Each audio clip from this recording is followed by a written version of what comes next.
Mi nombre es Sandra Ortiz Ortiz.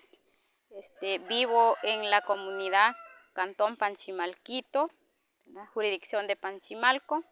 Yo nací acá, ¿verdad? Mi familia, mi papá y mi mamá, somos 9 hermanos. Dentro de todo esto, pues yo soy la mayor de todos y pues a mí me tocó el oficio de la casa y estudiar a la vez.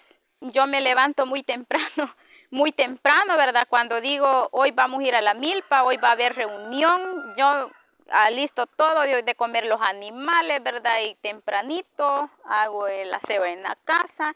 A los 22 años, ¿verdad? Empecé a trabajar en el sistema organizativo. Fui viendo, ¿verdad?, de que era bueno organizarse. Aunque nosotros las mujeres se nos duplica el quehacer, ¿verdad?, del hogar y atender lo de la comunidad, ¿verdad?, no es fácil. Vimos después que había necesidad de reunirnos. ¿Para qué? Para gestionar lo del agua. El agua era muy lejísimo, llevábamos 2 horas para ir a traer un cántaro de agua, ¿verdad?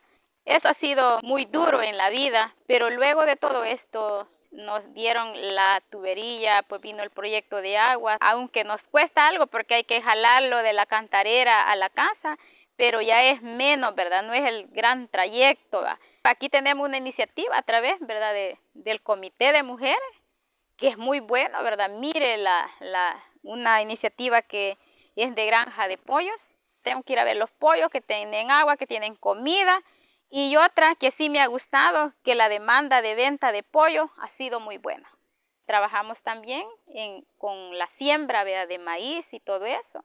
Pues en el Comité de Mujeres hemos tenido semillas mejoradas criollas que ya no tenemos que ir a comprar al agroservicio, ¿verdad? No es fácil, pero siempre uno debe de ser una mujer luchadora, soñadora y emprendedora a la vez, ¿verdad?